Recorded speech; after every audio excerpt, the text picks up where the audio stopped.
look at those beautiful houses, he said, those got. He said, it's a bloody shame. And I could see the man was bitter. He said, and he did definitely say, I hate them. I hate them. The multiracial society will never, ever work out. It's not in the interest of the British people to have millions of immigrants that flood into our country. So, yes, at the end of the day, the parents came here, the children, the offspring will go back. All individuals in the black community are almost tarnished and pathologized. This is just an illustration, and it's a continuous illustration. It won't stop, it can't stop until appropriate change is made, until people feel like human beings for once, instead of aliens, instead of second-class citizens, instead of 2/3 of a human being. UK London riots, they're a reflection of the diaspora, or the lost Africans and lost Caribbeans coming together under one common cause. All these institutions have helped play an insidious role in perpetuating discrimination and prejudice and ostracizing black people. So there is a mistrust, too much water under the bridge, deaths in custody, or too many grieving and anguished families, much harassment on a daily basis, too many disproportionate arrests and unlawful treatment of black people. It's not a victim mentality or continuously complaining about things that don't exist. The infamous sus law from the 70s and 80s that was used to harass and terrorize black people. Now, we suffer the most at the hands of the police, undoubtedly, and adding to that, we suffer the most from institutions in the Western world. Our view of the police is through a pessimistic lens, unfortunately. There are good officers out there, but...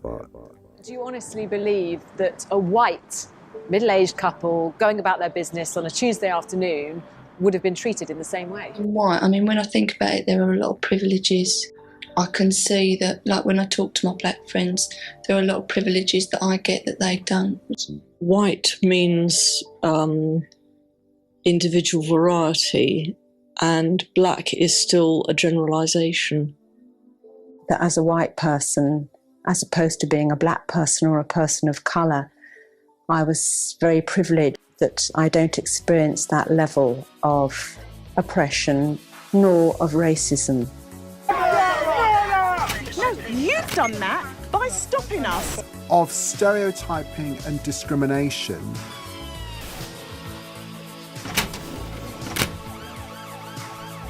As a country, we are really bad at accepting the fact that racism exists here. A young black man with no previous convictions. It takes separate holidays to guard against burglars. And there's another chance to see John McEnroe. The rent, Miss May. Forget it. Try the pigtail soup instead. You have to change the perception that we all have about black people. In Tehran, the Algerians said they were in good health and that they're living poor. It did feel that it was my race. Black women have to constantly turn themselves different. When I was my skin color, my hair, everything about me just stood out. My name, everything. Your ethnic roots come from the Middle East somewhere. That's not what I asked you, Oswald. Why do you think I don't have the right to call myself British? You'll never be English. You are African Caribbean. There's a whole subset of the UK community that just don't want to know, that don't want to believe it, that don't care.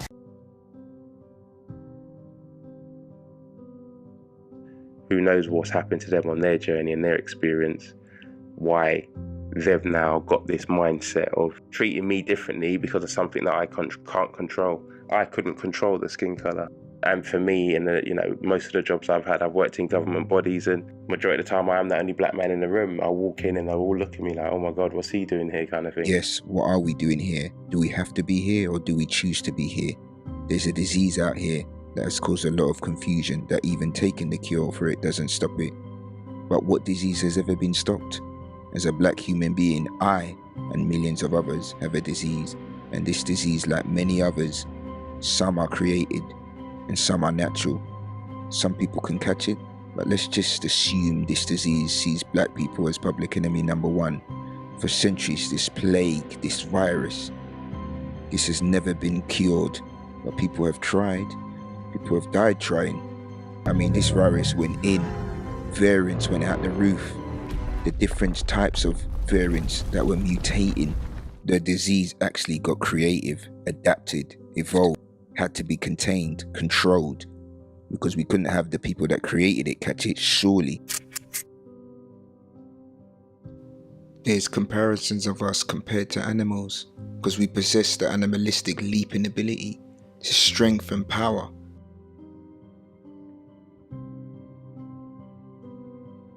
for years, we have been portrayed for only being good for entertainment purposes, that we have a wonderful sense of rhythm, especially for music.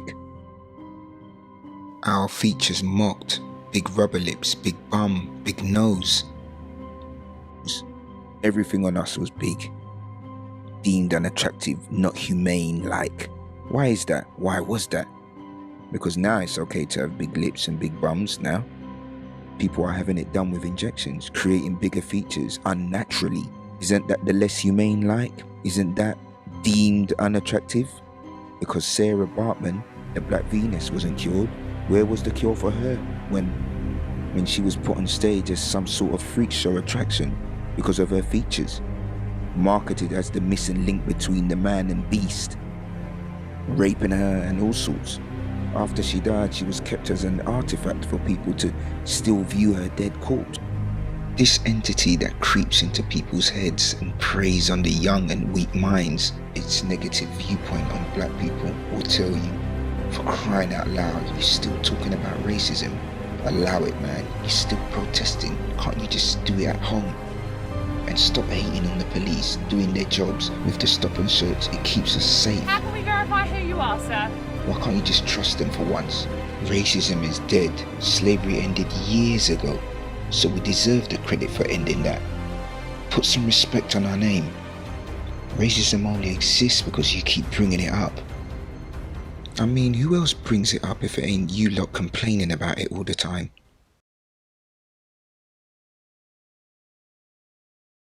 How do you think white people in general regard you? Regard us? They think we're savages, don't they? Research in implicit bias has shown that perceptions of criminal activity are influenced by race. White people will perceive dangers simply by the presence of black people. We cannot trust our perceptions when it comes to race and crime. Being black isn't about the color of your skin. It's about vibe, about hanging out, kicking back, smoking a number, fighting prejudice and negative stereotypes, wherever you find them. Yeah, I'm down with all that. I've been in team environments, dealing constantly with people referring to your lot.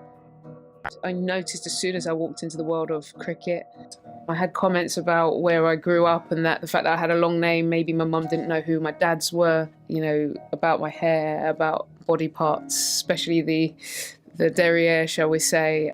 She's in the England kit, but I think a little bit of West Indian flair's come out on that one.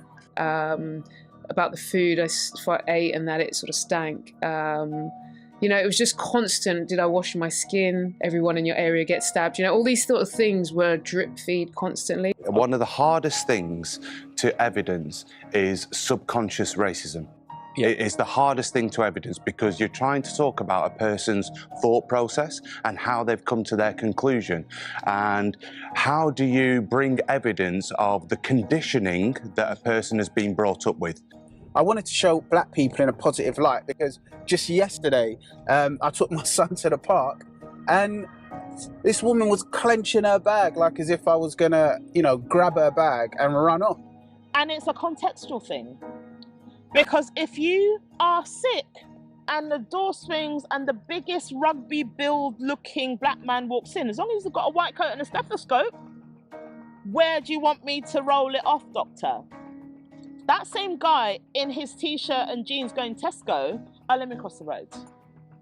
So what is it? What is that? Where is it coming from? What's it reinforced by? That's walking on the same side of the road as me.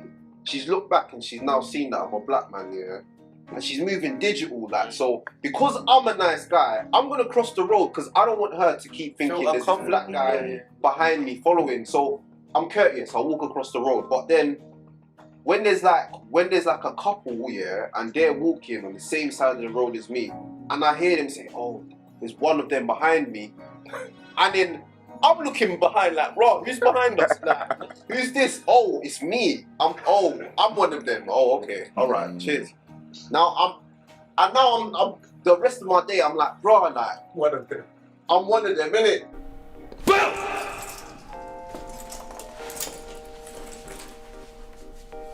We walk around generally with a bullseye on our back. We are aware when we're walking through the streets, when we're walking through situations, we have to navigate knowing that, at any given time, how are we going to be seen? So I remember being in this, first coming to this industry and being very nervous about how I was perceived. I've got to dress a certain way. I've got to pull back on the colloquialisms. I've got to, I've got to be someone who they don't feel uncomfortable around. They don't have to think about things like that. I grew my dreads because I'm able to. Everyone was saying, oh, yeah, yo, you won't get a job. I think, don't need no one to give me a job. I'll make my own job. I had people telling me growing up, oh, I'd hate for you to bump into you in a dark alley. And I would say to them, if you was being mugged by somebody, you'll be grateful to see me. And secondly, I don't frequent alleys, you understand? So, you know what I mean? It's just having this colour. You either embrace it or you will rebel against it. Because it's a bit of a black blur, because God forbid you actually focus on it, you move out of the way and you just squeeze in the hand. Oh, let me just take it off this shoulder and put it on that shoulder, because this is the wall side. Here is the pavement side where they can snatch and run. So let me put it on the wall side. And then when she basically gets up close and you realize your stupidness and you see the look on their face, got that one wrong, And it's just really interesting that you as a people are moving through life with all these preconceived things and acting in these passive-aggressive, microaggressive ways to complete strangers. This psychological tax for being black and the spectre of the angry black man has been invoked in politics and popular culture for decades to convince everyone that the big, dark black man is after you or is after your daughters. We are just ordinary people. Clock the person come in, I move out of the way, and then I return back to my space. So I'm very spatially aware. And I tend to find that other black people are.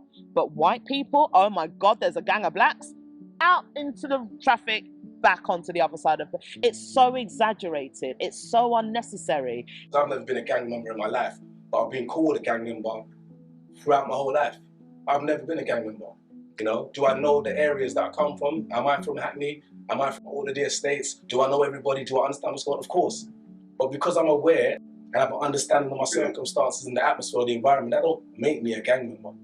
It just makes me a product or a victim of scenario or circumstance based upon a structure or a system that was created way before me. Social circumstances of the black young people, which were a product of their product of zoning, almost, in that you didn't all end up on Stonebridge Park Estate by accident.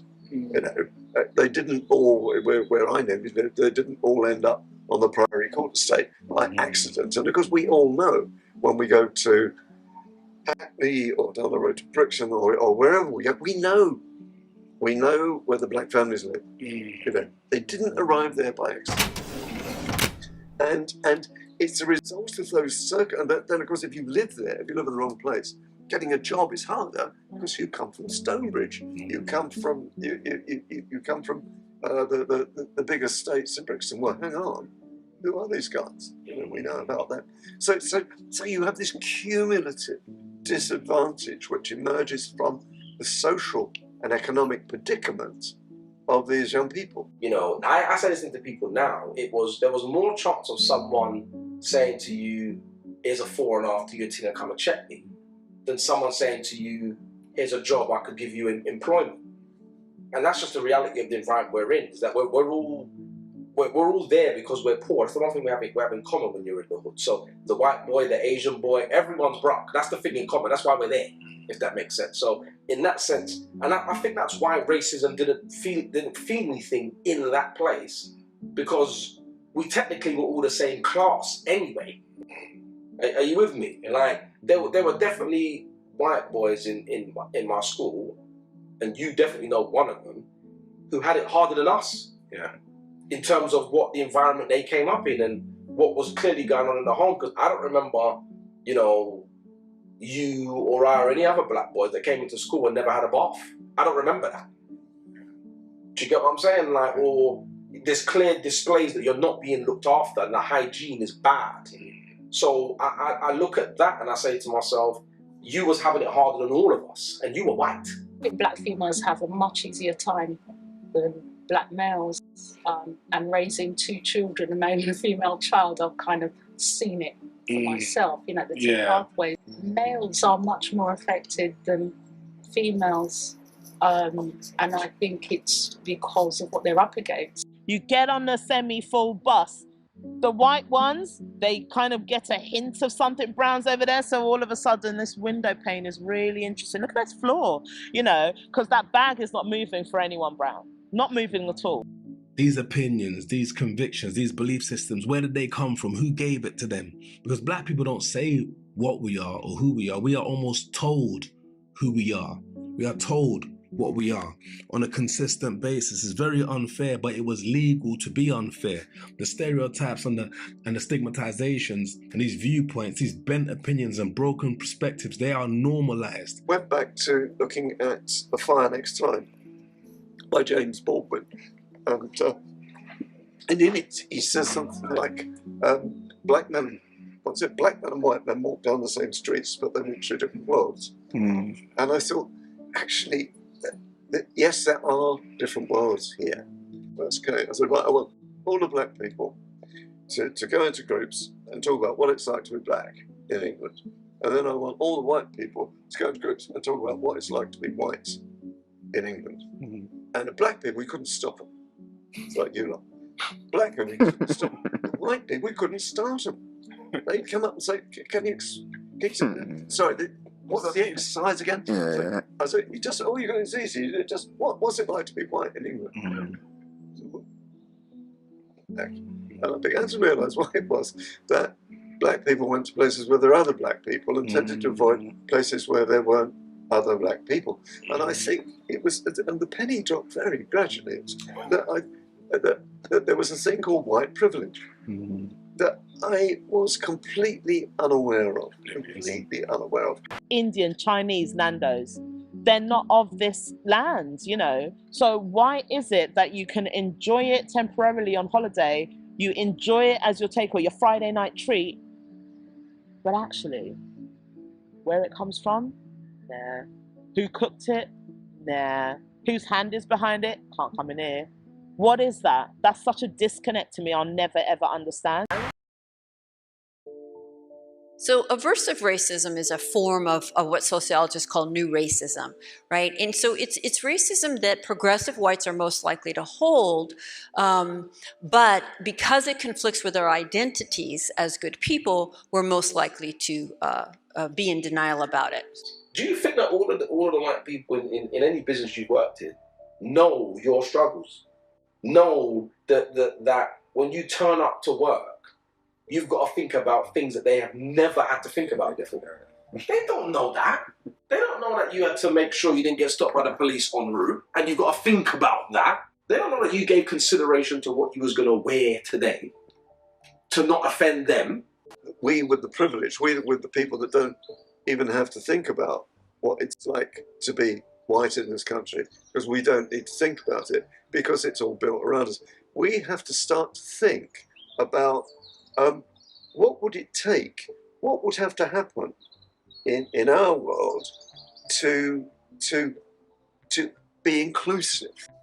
Before we're going to speak in a team meeting or when we've got to do something, we think, okay, we have to analyse, okay, should I say that? No. What might they think? Are they going to see me this way? Oh. And then we speak. The irrationality of racism lets you know that they're not born like this. I've got 4 nieces. When I collect them from school, they're high-fiving the goddamn rainbow. Everyone is their friend. High five to the blonde girl, high five to the Asian girl, high five to the little boy in the turban, and high five to their other mate who's also black but not from where they are. And they roll out the gates because they've had a great day. Come away from her! How many times have I told you never to play with niggers?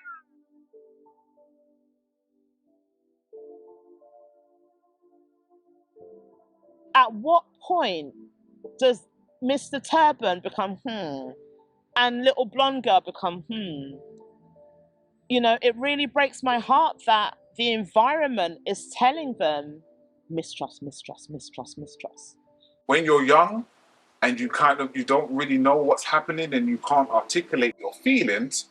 But when you're older, you realize that it is because you are seen in a negative light. We were referenced, and these other guys were referenced. They were great businessmen. We were great hustlers.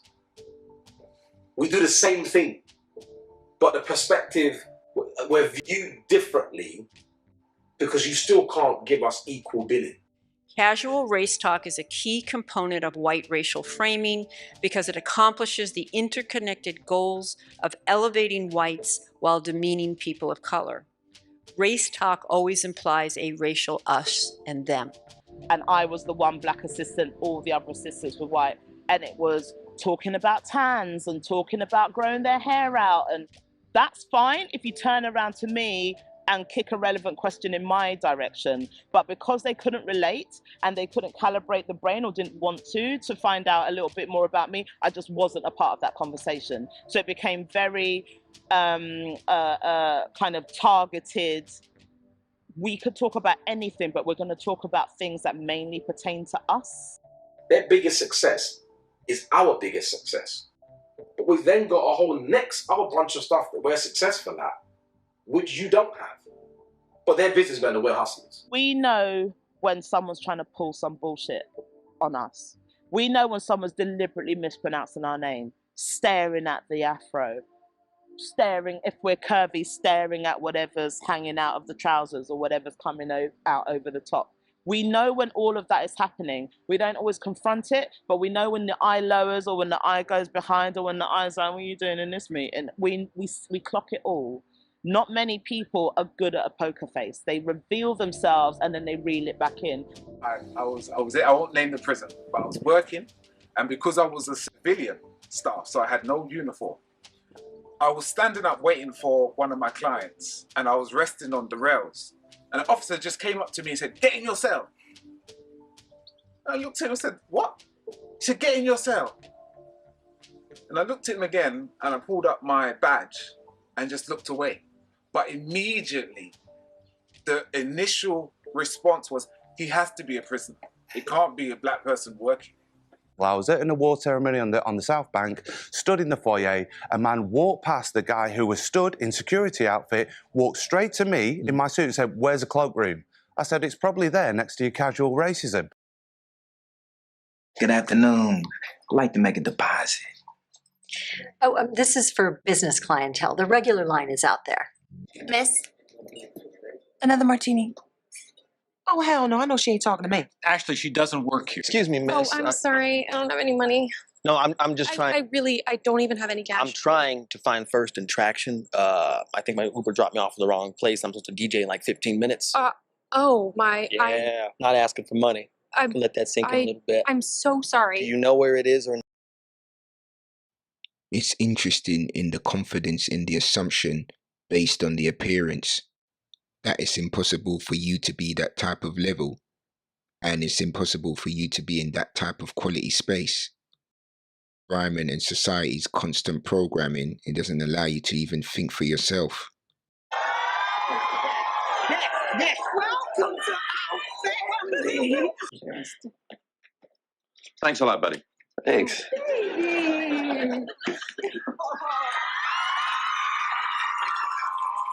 In that clip, Uncle Phil assumed the white guy was the taxi driver, but instead that was the future husband. That episode was dedicated to racial bias and prejudice on the flip side reverse.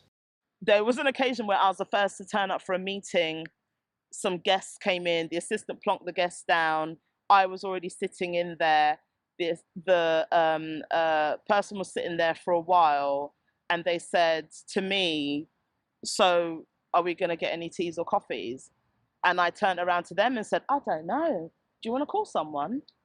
And it was a real kind of, I could have played it any way I wanted, but I was in a mischievous mood. I wasn't happy about the assumption in this day and age. So I thought, I could be polite, I can play the game, I can say, "Oh, don't worry, I'll call an assistant to get one in." I wouldn't have gone up and got them. I would say, "I'll call an assistant so they know I'm not one." But look at all the mental gymnastics you have to do to position yourself in a conversation, a simple conversation like that. It told them that beginning immediately, Negroes were to be hired on the dentist office force. I heard one of the girls say she'll quit as soon as we hire a Negro. For your information, she happens to be the most popular girl in the office. I think the main thing, to be honest, like it did feel that it was my race because there were other women, there were other white women going in and out of the courtroom that weren't challenged, that weren't stopped. There were other white men going in and out of the courtroom. The barrister who told me to leave the courtroom wasn't particularly old herself. There were plenty of young-looking people. It's the magistrates' court. It's very common to see junior barristers in the magistrates' court. When I got shouted at, I wanted to cry. And, you know, I had a client outside the courtroom waiting for me. I was so humiliated. And so many other black barristers have said that they've had the exact same thing. You know, I've had, in the 24 hours following me speaking out about it, at least 3 black QCs reached out to me personally to say that even as QCs, you know, sometimes when they're sitting as judges, they get refused entrance to go into, like, through the judicial entrance. I remember telling a teacher that I wanted to become a barrister, and he said, no, people like you don't become barristers. You should really think about that. You studied at Oxford University. You were awarded 2 prestigious scholarships, enabling you to research the impact of police shootings in the US on young people's attitudes to the police. You went on to study for a graduate diploma in law and your Masters of Laws at the BBP University in London. You were awarded the first Queen's Scholarship by the Honourable Society of the Middle Temple, a scholarship awarded to students showing exceptional promise in a career at the bar. You know, you put all that together, you're an absolutely stellar lawyer in every possible regard, and yet you've been put through something which I can absolutely say with total certainty would never happen to a white barrister in your position. Just wouldn't happen. Just imagine that daunting feeling before you enter any court times by 5 because of the colour of your skin, to then see your solicitor or barrister who is also black get treated in such a way. Confidence in the law system goes straight out the window, which leaves you the impression that the system rigged, it's rotten. You know, one side are arguing black kids are being fitted up, and the other side are arguing that, well, it's because they are far more criminal, etc., etc., etc. One of the jobs they handed me was to run a group work program in Feltham Young Offender Institution. But what became clear to me over the probably 5 or 6 years that I was doing that was that the proportion of, when I started, it was a handful of black kids.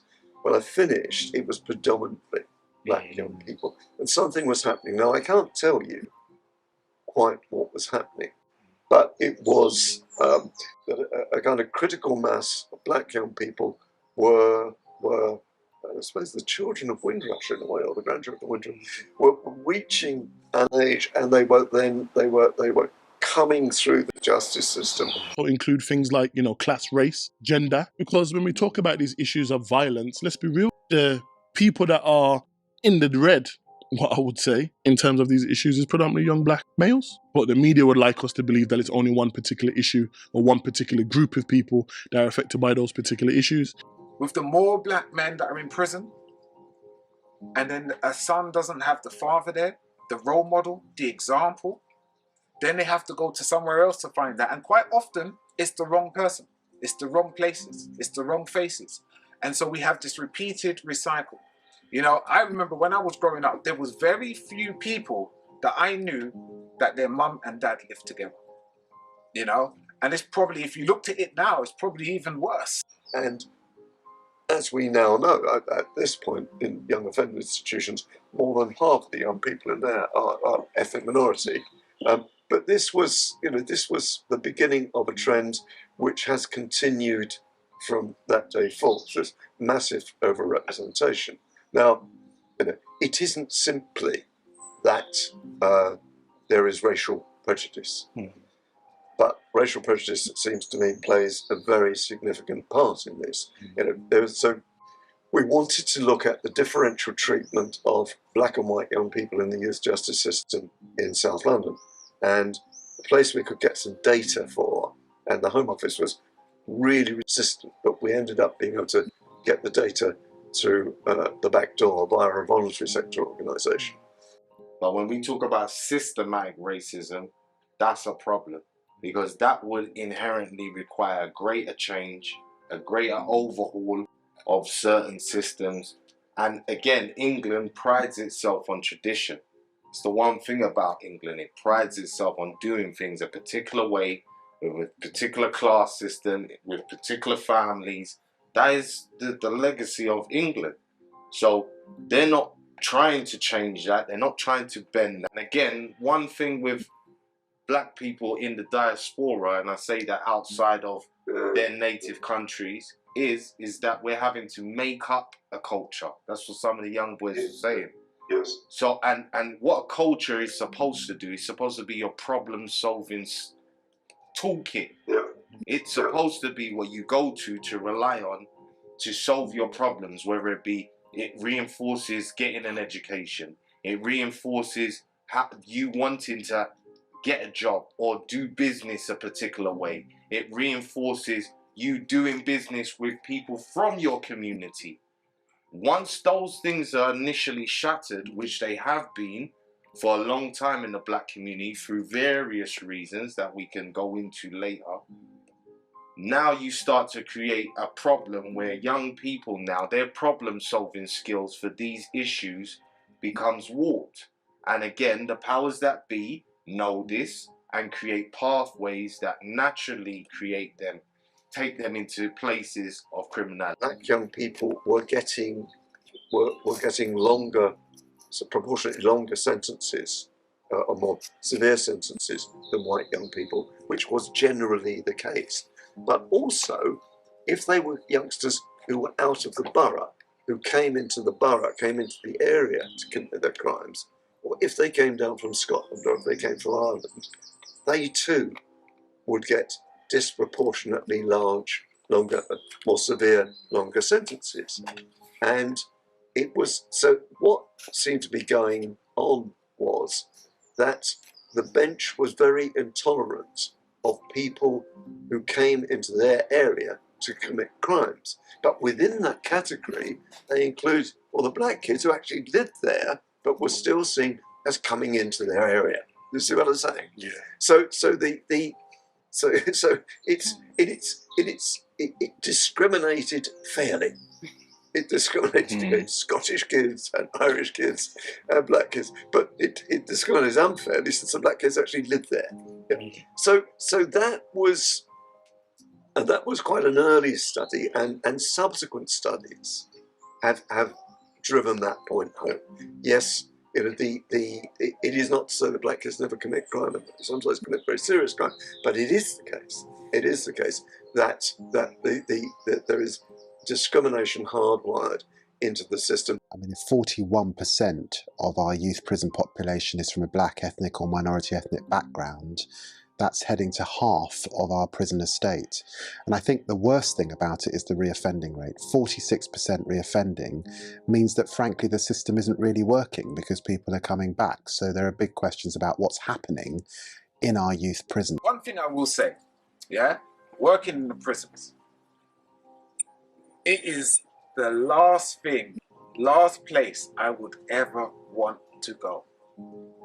People give it the big end and they talk about, yeah, I just done that, I just done these 5 years, it was nothing, it was a minor. Let me tell you something. When you are being controlled and you're told when you can pee, you're told when you can have a shower, you're told when you can eat, and you're not even told nicely, you're spoken to like you're a little boy. You've got to share a cell with someone else. And if they've got diarrhea or whatever going on, like you're experiencing that, there's no air freshener to kind of deal with the smell of that. You know, you could be sharing a cell with someone who's got mental health issues, who's self-harming, cutting themselves up. You got all of this kind of stuff. I know clients who woke up and their cellmate was dead in the cell. You know, so when people talk about, oh, it's a minor, it ain't. I've known people who've been crying themselves to sleep. I've known people who are well known on road, but when they're in there, it's a whole different ballgame. And you know, the interesting thing is that prison is where most repercussions take place. You see, because when you're out on road, you may have your peace, so you may have all these people that you know and you can terrorize people.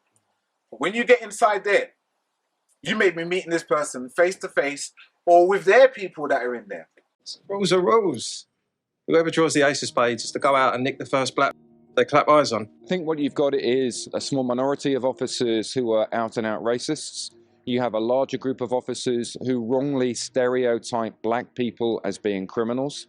And you have a general culture where police officers support one another, even if they do wrong.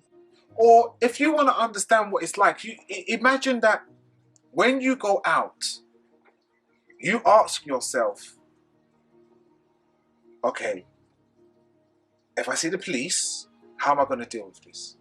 If there is 4 of us together and the police come, what should we do? Okay, make sure you don't say nothing. Make sure you keep calm. Make sure you speak in a polite manner.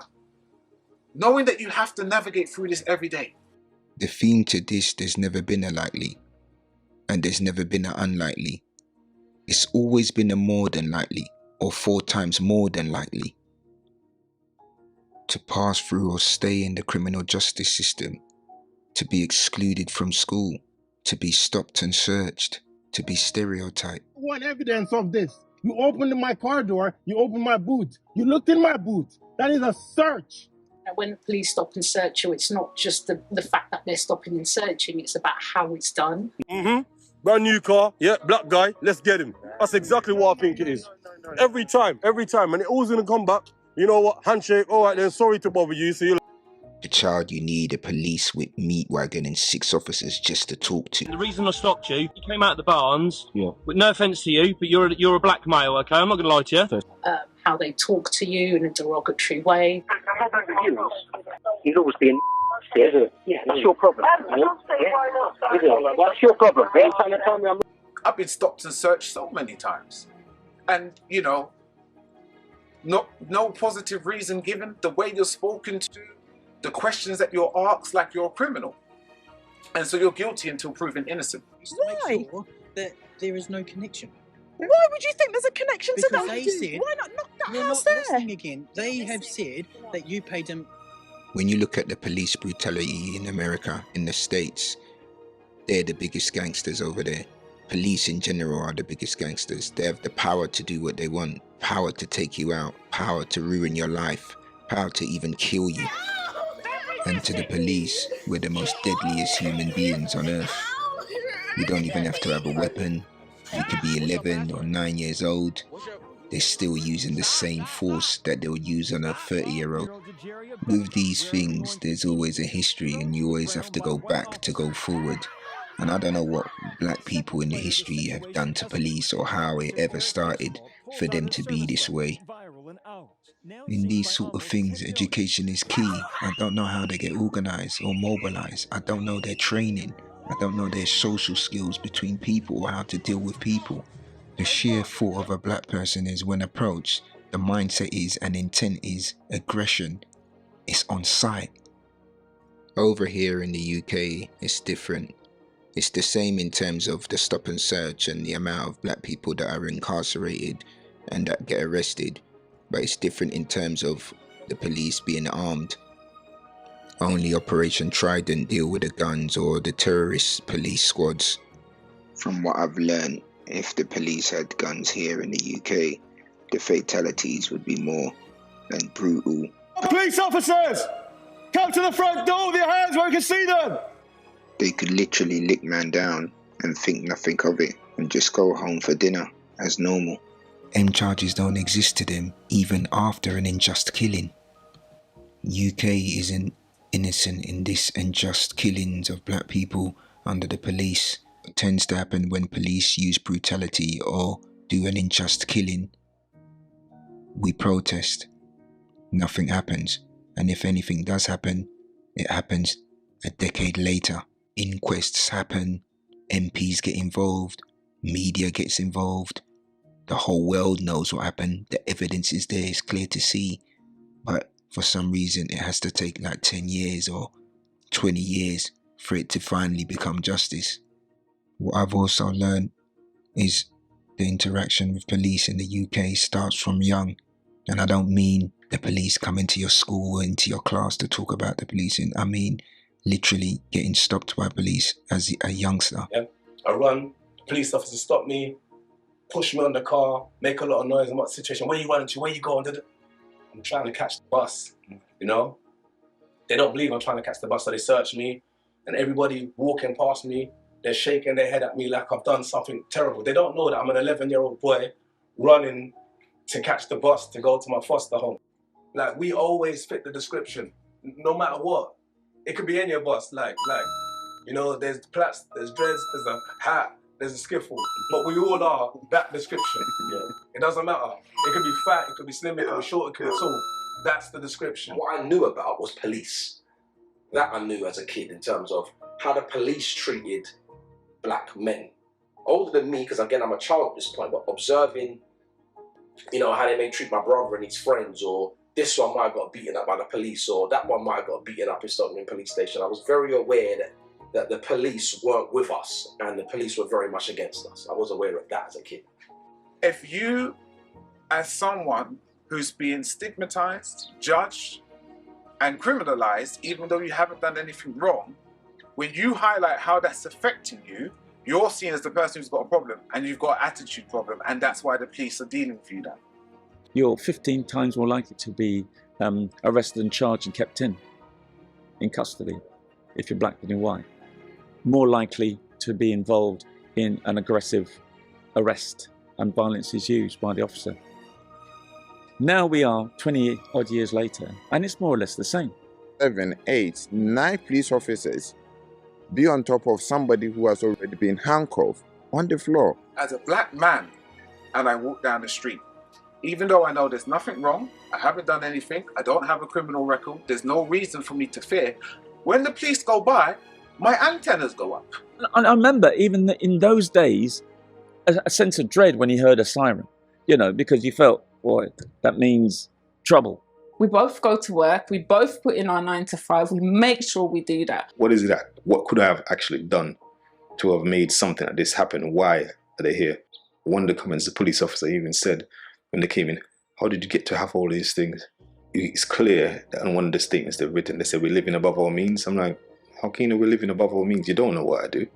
And from the onset, the undertone to this whole investigation was, look at us, we are black people. I always say to people, you don't need eyes to see, you need vision. And when we look at that, where is the vision that's provided for us? Where is the vision that shows that we are of value? Where is the vision that shows that we are considered?